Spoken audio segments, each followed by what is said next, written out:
Number 1. Nearly a month has passed since 21-year-old mother of 3 Kimberly Iron left her Billings, Montana home, and her family is concerned for safety. "We're just very worried," Kimberly's father, Curtis Iron, told Dateline. "Her kids keep asking about her. When I go visit them, they look in my truck and say, 'Is our mom with you?' It just breaks my heart." Kimberly grew up on the Crow Indian Reservation in Montana with her family, but for most of the past year, she had been staying in Billings, Montana. Her father said his daughter didn't often leave the state, so he was surprised when she called him from Las Vegas, Nevada on September 22nd. She was in tears as she told him she was in Las Vegas with some people and her boyfriend, who had just been arrested. She was crying and really upset, Curtis explained. She was trying to get home. But Kimberly never gave him her exact location, and would go silent for days. She later called from different phone numbers, and stated she was in places like Oxnard, California, and on the way to Long Beach. The calls were brief, and Curtis said that his daughter was on speakerphone. She told him she was okay, but he didn't believe her. Each time he would try to call the numbers back, he said they were disconnected. The most recent call was placed on October 6, 2020. Curtis said the number was traced back to the Los Angeles area. "Something didn't add up," he said. "She was always on speakerphone. So the people she was with, whoever they were, could hear everything she was saying. She would tell me that she was okay, but she didn't sound okay to me. She didn't sound like herself." Curtis told Dateline that he believes his daughter is now being held against her will and fears she may be the victim of a sex trafficking ring. "It's not like her to just take off like this," Curtis said. "She wouldn't leave her kids. Something isn't right. If she's safe, then all she has to do is tell the police. But that's not happening. So to me, something is wrong." A missing persons report was filed with the Bighorn County Sheriff's Office in Hardin, Montana. Captain Jay Middlestead told Dateline that Kimberly's disappearance is being investigated and is considered an active missing persons case. "We believe that at this time, Kimberly Iron is in the greater Los Angeles area," Captain Middlestead said. "We know she has contacted her family, but until she notifies law enforcement, this is still considered to be a missing persons case." While the family told Dateline they believe Kimberly could be in danger, Captain Middlestead said he could not elaborate further on whether or not foul play is suspected in her current situation. "We're doing everything we can to locate her, and if anyone has information that could help, we urge them to call the sheriff's office," Captain Middlestead added. "Any little bit helps." One of Kimberly's grandmothers, Marilyn Chief, told Dateline that some of Kimberly's family and friends have tried to reach her through social media. "She has responded, but it doesn't make sense," she said. "The responses are short and odd. They don't sound like her. We feel like someone is messing with us." Marilyn, who also lives on the Crow Indian Reservation, told Dateline she stepped in to help after suffering several losses in her own immediate family, including the unsolved murders of her brother, her son and one of her grandchildren. "The life we live on this reservation, we never get justice," Marilyn said. "But we still fight for it. What we've already been through was so tragic. Now this. That's why I knew I had to step in. We need a plan. A plan to bring her home safe." Family and friends distributed flyers in their community and on social media and are trying to raise money to travel to California for a larger search effort. Kimberly's children, who continue to ask about her, are being cared for by their grandparents in Hardin. "We need to know that she's okay," Kimberly's father, Curtis, told Dateline. "Her kids are missing her so much and just want her back home. We have hope. Just gotta hold on to that." Kimberly is 5'2" tall, weighs approximately 126 pounds, and has brown eyes and light brown hair. She also has a small scar between her eyes. Anyone who might have information about Kimberly's whereabouts is asked to call the Bighorn County Sheriff's Office at 406-665-9780. Her case number is number 20-01288. Number 2. September 2019, Missoula Police Detective Guy Baker received a strange tip in a missing person case. The 24-year-old woman he's been looking for since June 2018 appeared to have a social media account active in Minnesota. Baker was familiar with the photograph set to the account's profile picture. It's the same image used in Jermain Charlo's missing person reports for almost 19 months. Baker obtained multiple search warrants for multiple social media accounts, reviewed the messages, and then approached the owner of the account, a woman who had just set up a fake profile. The woman became upset, Baker said, to find out the picture she used, apparently picked at random off the internet, was of a missing person. We verified she did not know Jermain, didn't know she was a missing person, Baker said. This was one of about a dozen tips that yielded from Live PD, a virtual ride-along show on national television currently following the Missoula County Sheriff's Office. In its first weekend airing Missoula law enforcement, the producers ran a segment on Charlo's missing person case, with Baker featured in the slot. All the tips came from out of state, Baker said, but only 3 warranted a deeper look. One woman claimed to have seen her in Arkansas. I got in contact with the police down there, had them check the area, gave them flyers, Baker said. Nothing ever came back. Despite the dead-end leads, Charlo's aunt, Willie Morigeau, said she has been encouraged by the recent spur of activity on the case. I think it keeps us hopeful, because it means people are still keeping an eye out for her, she said. Morigeau said the exposure on national television gave her hope, not only for Charlo's case, but for the missing and murdered Indigenous women movement that rallied across the U.S. in a big way last year. Montana's not really seen on a national level itself, let alone one person in Montana, Morigeau said. With MMIW becoming recognized, they're finally recognizing the crisis that's going on. As a nation we can finally start finding all these women that are going missing.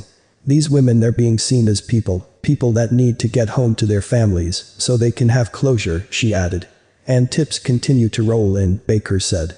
A number of tips that have come in during the last month have prompted Baker to reach out to the Lake County Sheriff's Office and the Confederated Salish and Kootenai Police to help investigate the new leads in their jurisdictions.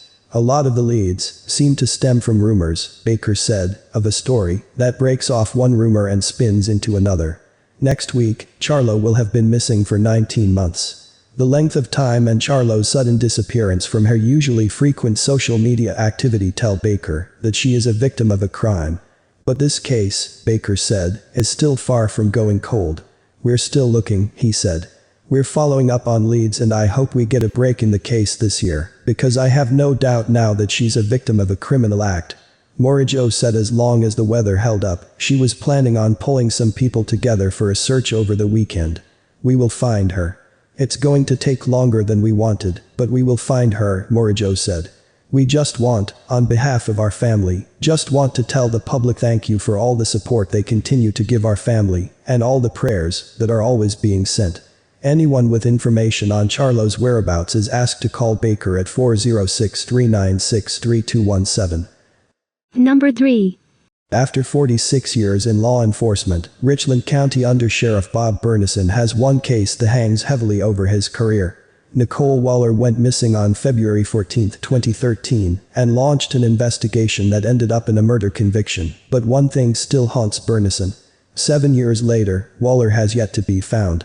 I want to keep this case alive, Burnison said. Even though there was a conviction, her body has never been found. It's possible that someone other than the person convicted may know where the body has been placed. Sydney native Cody Johnston was convicted of deliberate homicide in 2016 and received a life sentence in 2017 for the death of former girlfriend Nicole Waller. During the sentencing hearing, Waller's sister Carmen Keebler read a statement. It all seems like one nightmare after another, the letter read. I hear your screams, your pleading voice calling for help, knowing I'll never be able to get to you in time. Cody will always have a hold on us. We will never have closure and never have a headstone to visit, but you will always be remembered forever and always. Johnston and Waller were romantically involved on and off from 2011 to the time of her disappearance. Johnston was also romantically involved with a woman who later became his wife, Amber Fleming. Throughout the investigation, Burnison said he believed Johnston panicked when Fleming was planning a visit to Fairview, as Waller was at his residence there at the time. A circumstantial case was built over the course of the next year. Waller's vehicle was located on the highway near Poplar. Cell phone records showed numerous text conversations and locations for Waller and Johnston, and statements from those who knew both parties were collected. But Waller's whereabouts remained unknown. Wherever his phone pinged was searched by local law enforcement, Burnison said. About 20 areas were searched based on cell phone records and information from individuals. There was also evidence of Johnston seeking to obtain a barrel on his way back from dumping Waller's vehicle outside Poplar, although it was never determined if he was able to secure one or not.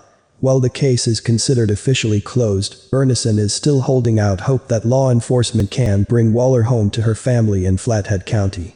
For me it's threefold. I feel that Nicole, even though she wasn't a long-time resident of the county, it's important that we never cease to quit until we are able to put her to rest, Bernison said. Second part is for the family. The family needs to have closure. The third reason would be selfish. It's for my own closure. A lot of law enforcement professionals have that one case that lingers. For Bernison, he still carries Waller's memory with him. It still hangs, he said. Of all of them, it's the one. Bernison, who was the case's lead law enforcement on the local level, gives immense credit to State Prosecutor Brant Light, who secured the conviction against Johnston. Montana Department of Criminal Investigation agents Mark Hilliard and Bruce McDermott were also acknowledged by Bernison for their work in the case, as well as FBI agent Craig Overby. Despite Waller and Johnston both having connections to Flathead County, Bernison said the team always felt she was in the Richland County area. Johnston knew how to operate heavy machinery and had access to it through his job. There were also several oil well sites in development that had heavy equipment on location. The Lambert area, where cell phone records show Johnston visited. Despite extensive searches, Bernison remained steadfast in his goal to bring Waller home. Someone, somewhere knows something, he said. To provide information about the Waller case, visit the Richland County Crime Stoppers website at reclinks.com. Waller's case is listed under missing persons. Number 4. It's been more than a year since Chance Englebert disappeared after leaving a home in Juring, Neb. And his family and friends are still working hard to keep the search going. Please keep praying, keep saying his name, said Dawn Englebert, Chance's mother. We've got to keep the story alive until somebody talks. Somebody had to have heard something or seen something. Chance, 25 at the time of his disappearance on July 6, 2019, was visiting his in-laws in Juring, Neb. With his wife Bailey, and then infant son Banks, Dawn said. There was some type of misunderstanding or fight with his in-laws and Chance walked away, saying he wanted to go home, Dawn said. He called a friend for a ride and the friend called them. But although multiple family members called and texted him many times, he never responded.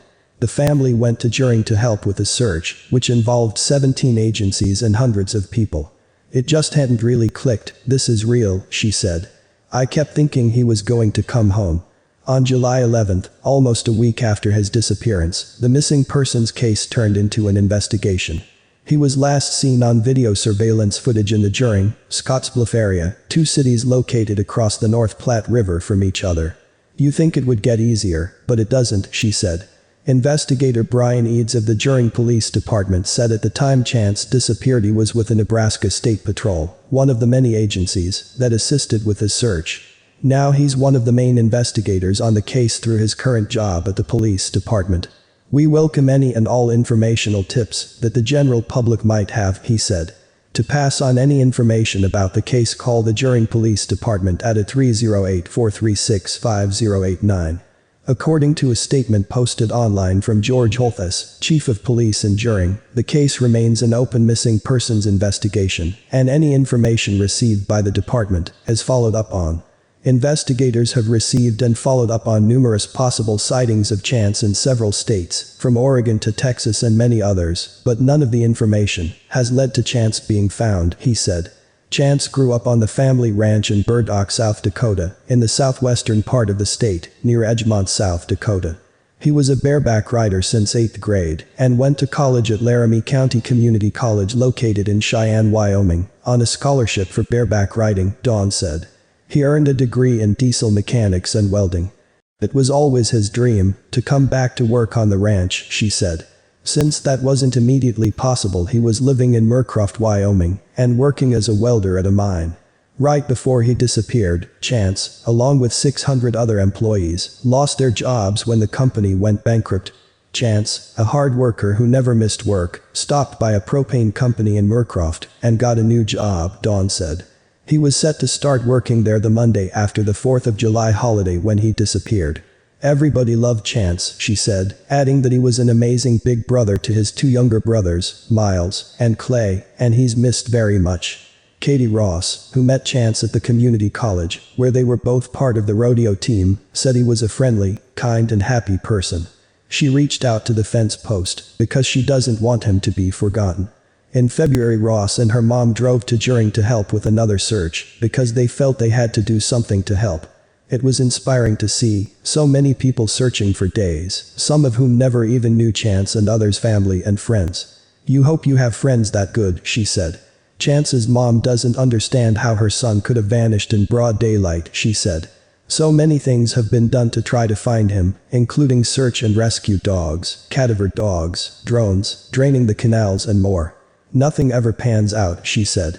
In October, the family hired a private investigator. There's a billboard up in Jering, with a photo of Chance, asking people to call an anonymous tip line, 724-466-4673. There's also a Facebook page called Help Find Chance Englebert, where they share information as well as selling hats and other products to help with the costs of the private investigator. Chance is 5 feet, 10 inches tall, 195 pounds with light brown hair and hazel eyes. He has a scar on his hip. On the day he disappeared, he was wearing a short-sleeved Wrangler shirt, Wrangler jeans, Roper boots and a black and white trucker cap. On July 6, 1 year since Chance went missing, there were 2 prayer vigils held. One in Edgemont, near where Chance grew up, and one in Jering, where he went missing. Number 5. The FBI has joined the search for a teenager missing from Nebraska. Sunny Sramek, 18, was last seen April 20 as she left with an unidentified male allegedly for a trip from Trenton, Nebraska, to Omaha, according to the FBI. The teenager hasn't been seen or heard from since. Sramek was last seen in a 2004 white Ford Explorer bearing Iowa license plate HGJ 341, an FBI missing persons poster reads. In an email exchange with Dateline, FBI Special Agent Michelle Stevenson declined to comment on whether the man was in the car with Sunny when she was last seen. Sunny was reported missing on April 21 by her mother to the Hitchcock County Sheriff's Office. "We are eager to locate Sunny as she has been missing since April 20, Stevenson said. Beyond that, as this is an ongoing investigation, I am unable to provide any additional information. Sunny's relationship with the man is unclear, but a local NBC affiliate reports he is an acquaintance of hers. A post on a family-run GoFundMe page states that the man called Sunny's mother on the night of April 20 to say he had gone into the Prairie Flower Casino in Carter Lake, Iowa, and when he came out, Sunny was not in the vehicle. He said he looked for her, couldn't find her, so he left, the post continues. He left the area without Sunny. No call to police. No, nothing. At one point his story changed. They stopped at a gas station in Omaha and he went in to pay for the gas. When he returned to the vehicle, Sunny was gone. Loved ones are concerned for Sunny's safety and are reaching out for support on the Find Sunny Sramek Facebook page. Sunny was last seen wearing denim shorts and a black tank top. She also had a pair of jeans and a hoodie with her. She is described as being 5'7", 183 pounds, with brown hair and blue eyes at the time of her disappearance. She has a tattoo on her left shoulder of a feather with the letters fly, and a tattoo on her right ankle of a tribal sun in red ink. She has multiple scars including a rectangular scar on the back of her right shoulder, a small, square-shaped scar in the middle of her upper forehead, scarring on one of her ankles and a shin, scars from the chicken pox on her face, a scar on her left hand at the bottom of her thumb and forefinger, and cuts on her arm. If you have any information on the circumstances surrounding Sunny's disappearance, please call the FBI Omaha field office at 402-493-8688. Number 6. The last time anyone heard from Michael was just after he'd left the Tropical Lounge. He is said to have called his boss, saying, "They're after me." More than one. The two were close, and she would often pick him up after a night out. However, when she tried to call him back, he did not respond. He also sent 3 texts to his neighbor, which read, "Help Lolar, what stood aloof and Eldridge bro." He's believed to be referencing Eldridge Street in the latter text, as the street is located near the nightclub. That same night, his friends tried for approximately 45 minutes to reach him over text. When he didn't respond, they returned to Manchester. Michael didn't show up to work on April 22, which was out of the ordinary for him. He also didn't contact his mother or grandmother over the Easter weekend, nor did he call his sister on her birthday. This struck the family as odd, especially since any incoming calls to his cell phone went directly to voicemail. Edward has publicly stated that his son would not have walked away from his life or his loved ones, as he was close with the family. He especially would not have left without first telling Paula of his plans. The friends Michael was with the night he was last seen spoke with police and told them they got separated during the aforementioned altercation. Given this, Edward believes he could have led on foot, as his car had been parked at his friend's house on Orange Street in Nashua. Hoping to glean an insight into his last movements, investigators took a look at Michael's cell phone records. They learned it last pinged 0.4 miles from the nightclub, near the 24-hour McDonald's restaurant on 45 East Hollis Street, at around 2 a.m. on April 21st. When they looked through his texts to his neighbor and the garbled nature of them, it was decided Michael had likely used text dictation to send them. It's currently unclear if they were his own words or those of the people responsible for his disappearance. According to reports, Michael saw an acquaintance while traveling toward McDonald's. According to this witness, he'd made no attempt to tell them he was in distress, and he appeared to have been waiting for a ride. There is surveillance footage of Michael near the McDonald's on East Hollis Street on April 21st. There is also footage from the nearby Riverfront Landing apartment complex on 11 Bancroft Street that same night. Timestamp 3:30 a.m., it showed him entering and exiting the complex's parking garage, located toward the rear of the building. He is also said to have stopped into a convenience store on East Hollis Street in order to make a call, but it's unknown if he placed any calls from this location. Paul and Edward have traveled from Connecticut to New Hampshire numerous times in order to search for Michael and talk to people about the case. They have searched nearby wooded areas, alleyways and in larger water sources, as well as along highways and underpasses. They have also went door to door and have questioned those who work at businesses located near where Michael was last seen. There has been no activity on Michael's social media accounts, nor on his credit card since his disappearance. There are reports that investigators have concluded Michael drowned in the Merrimack River, but his family doesn't believe this to be the case, as his body has never been recovered, and he is known to have been a good swimmer. In September 2019, Volunteers with Lost Missing, a national non-profit organization based in Londonderry, New Hampshire, helped the family put up hundreds of posters in the hope of getting those with information to come forward. A candlelight vigil was also held, with attendees wearing t-shirts with his name, picture and the hashtag number Bring Micaham on them. While investigators have remained tight-lipped about the case, they have said it remains open, and that all leads are being followed up on. They have spoken with every witness involved in the altercation at the nightclub, as well as Michael's associates and friends. While there has been a lot of social media speculation and false leads, they have not been able to determine if anything suspicious or criminal in nature occurred. As of April 2020, they have not received any recent tips. Edward says he's only received brief updates from investigators. He shares that the family doesn't feel the police are doing enough to solve the case and they are therefore incredibly frustrated. Edward, in particular, feels they haven't fully looked into all aspects of Michael's disappearance.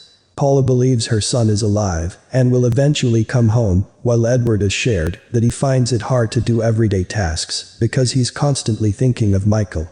The children Michael worked with at Estercials continue to think and ask about him. Number 7. Jennifer Brooks was looking forward to the holidays. It was a time for her family to all be together. But, exactly 1 week before Thanksgiving 2017, her 29-year-old daughter Elizabeth Brooks Hernandez disappeared. Holidays will never be the same, Jennifer told Dateline. Every day is hard, but holidays are the worst. Liz, as she is known by her family and friends, was 4 months pregnant with her third child.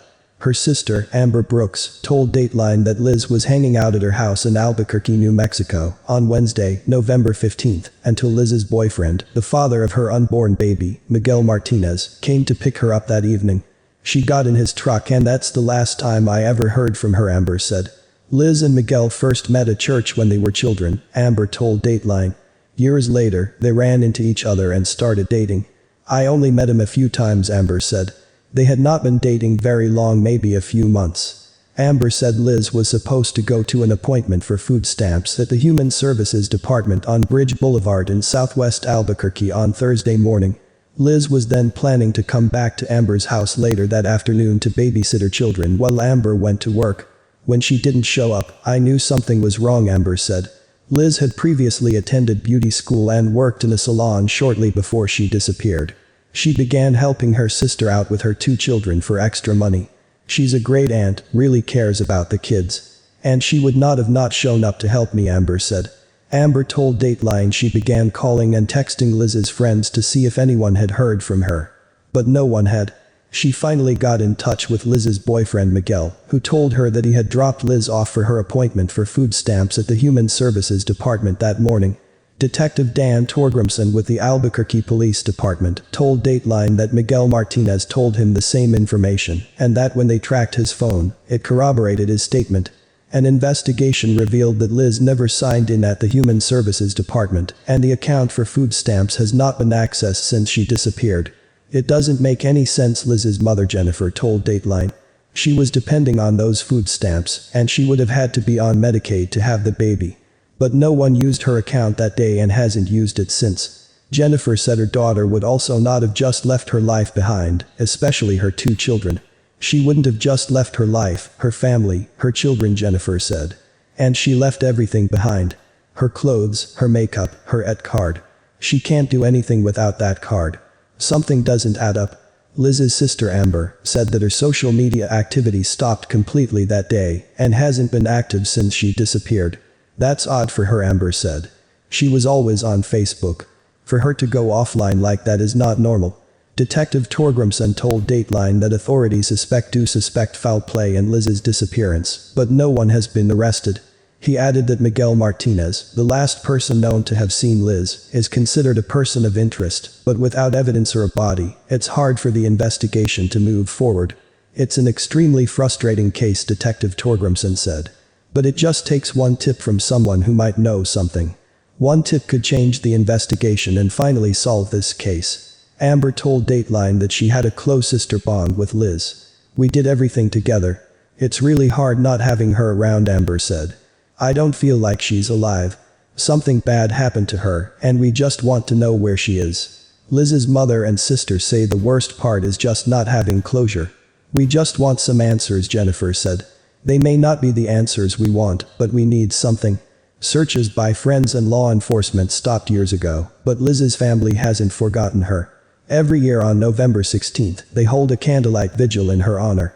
At the time of her disappearance, Liz was 4 months pregnant, 5'7", 130 pounds, with brown hair and green eyes. She was last seen wearing black yoga pants with gold buttons, a burgundy top and possibly a black or dark-colored jacket.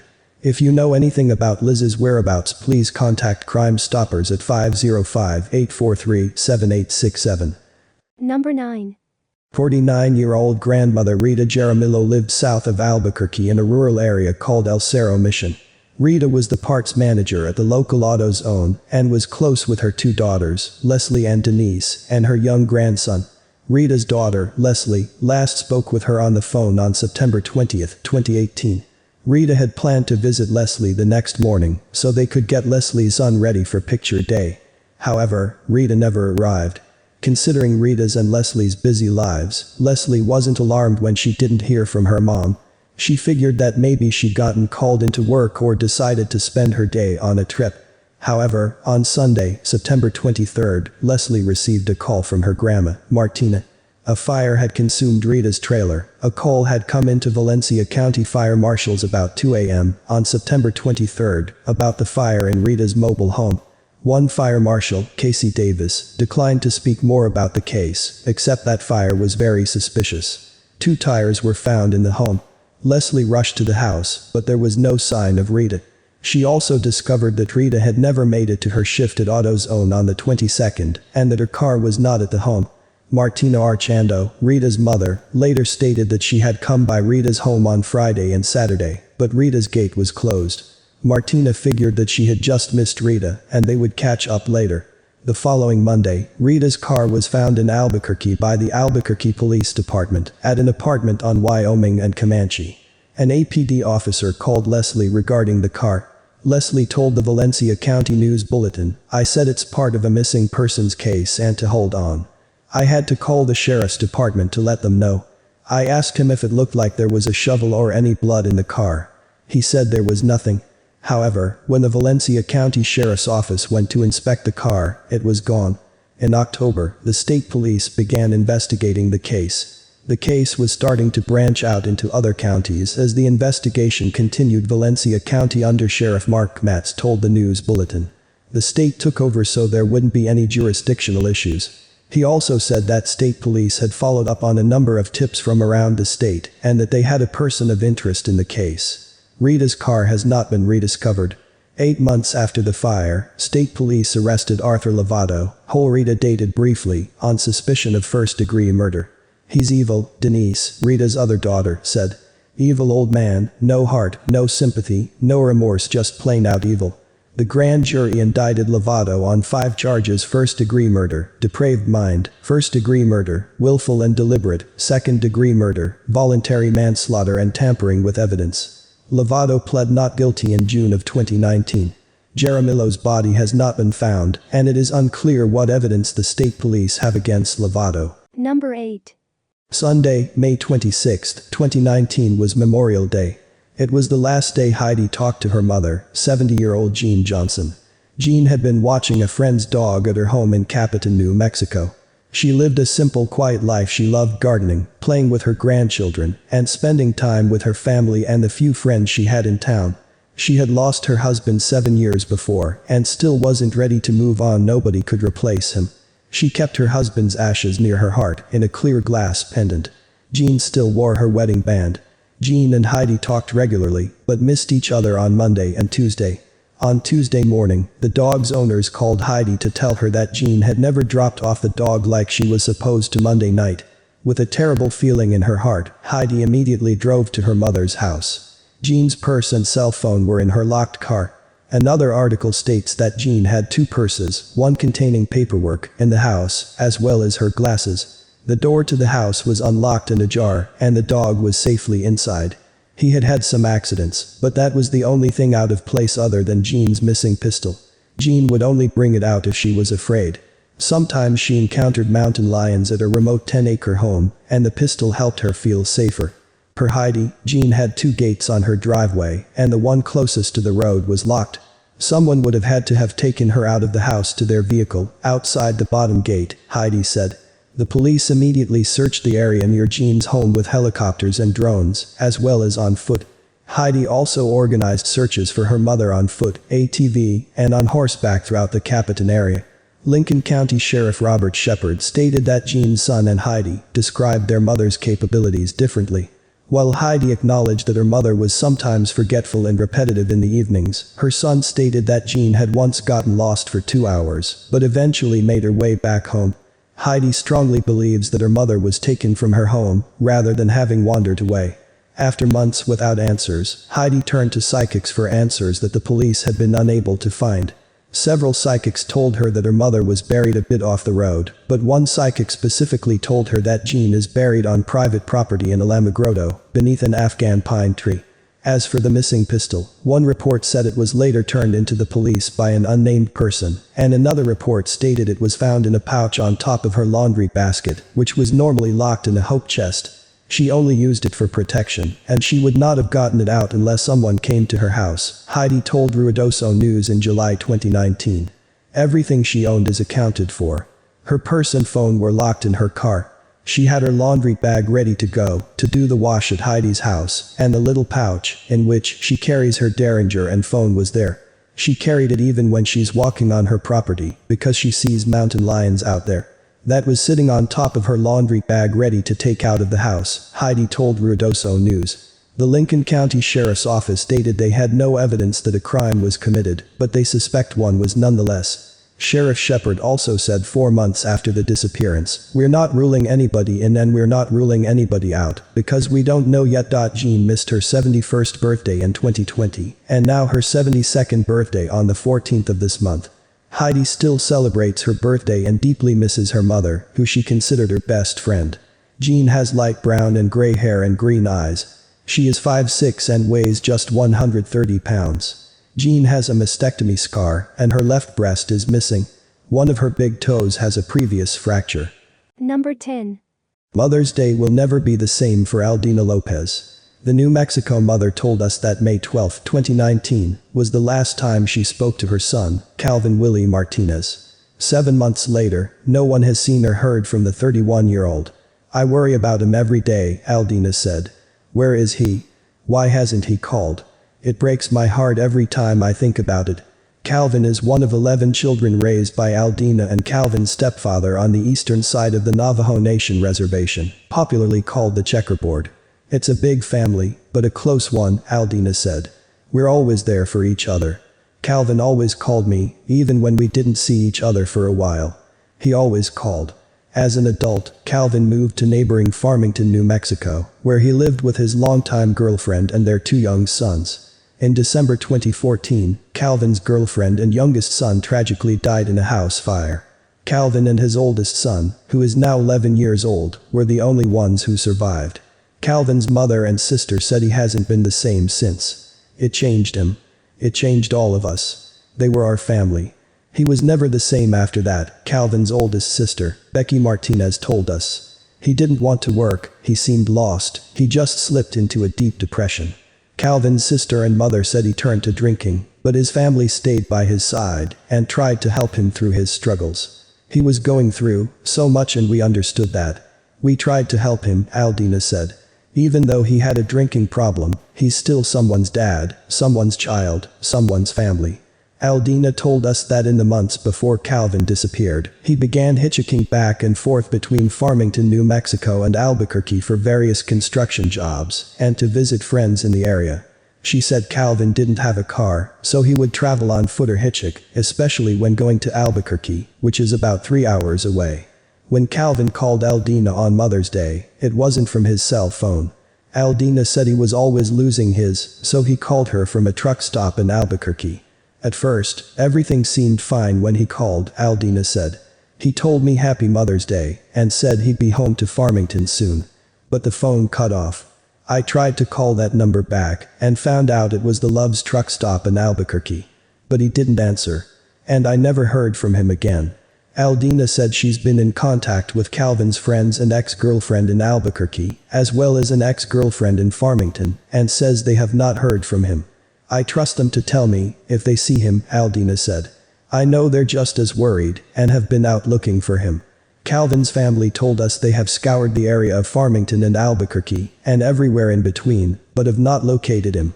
They said the stress is taking a toll on everyone. Calvin's 11-year-old son, who lives with Aldina, continues to ask about his father. Aldina said she just tries to provide a normal and happy environment for her grandson during this tough time. He knows his dad is missing. We don't hide anything. We talk about it with him, Aldina said. He still talks about losing his mother and younger brother in the fire. And now this. All I can do is be there for him. Aldina told us the hardest part has been not knowing where her son is, but adds that she's never giving up and hopes someone will come forward with answers. It's a nightmare not knowing where he is, or what he's doing, or if he's safe, if someone did something to him, Aldina said. It's so overwhelming and heartbreaking. I feel like I'm not doing enough. But I just keep going. I have to. I have to find my son. Farmington Police Department Public Information Officer Nicole Brown told us Calvin's case is still an open investigation and they are collecting information and following all leads. They encourage anyone with information to call police. Calvin is 5'6" tall, weighs 200 pounds, and has brown hair and brown eyes. He has several tattoos, including one on his right arm that reads Martinez family. Anyone with information on Calvin's whereabouts is asked to call Detective Chavez at 505-566-2370, the FPD tip line 505-599-1068, or San Juan County Crime Stoppers 505-334-8477.